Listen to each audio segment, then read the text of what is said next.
Welcome to Zisodel TV. Kindly subscribe, share, and like for latest updates and news. Bẹ́ẹ̀ ṣe joyè Bobajiro lénìí nítorí pé tó bá ń jíròrò ó láti ní làákàyè yìí àtúbọ̀ máa pọ̀ sí i.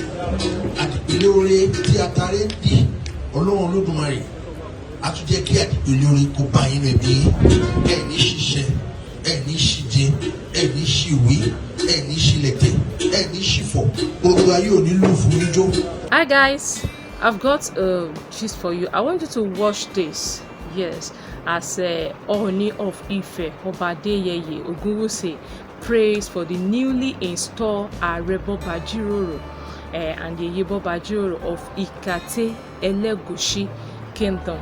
The chieftaincies given to them by His Royal Majesty Alayeluwa Oba Saheed Ademola Elegushi Kushenla 3. See how, in fact, Yoruba will say Enu Agba Lobi Tingbo.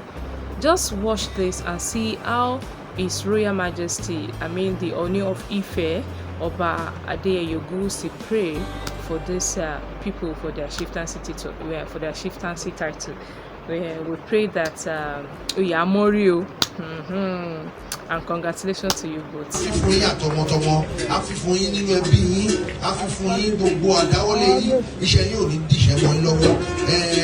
Eku á ní kó fi fún ẹ, kó fi lèkú náà máa ń wí, ẹja ní kó fi fún ẹ, tútù la máa ń bá lẹ́nu ẹja, bó ṣe ń fi fún ẹja ló máa fi fún yín ni. A fi fún yín láàárọ̀, a fi fún yín lọ́sàn-án, a fi fún yín lálẹ́. Obì ipa náà tó wá wà, ẹ máa lọ láti pàdé ìpalẹ̀ wọn. Rí wàhálà o, rí wàhálà o, ọ̀nà ò ní nà yín o, ọ̀nà ò ní nà yín o, ilé ò ní lé yín o, gbogbo ayé ò ní lù fún yín jó.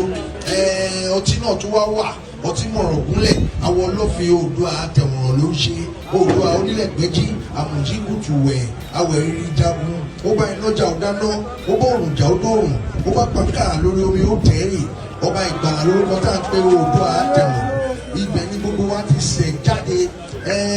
Ọba ìgbàlà Oòduà àtẹ̀wọ̀n rọ̀ mo pè é lẹ́nìí.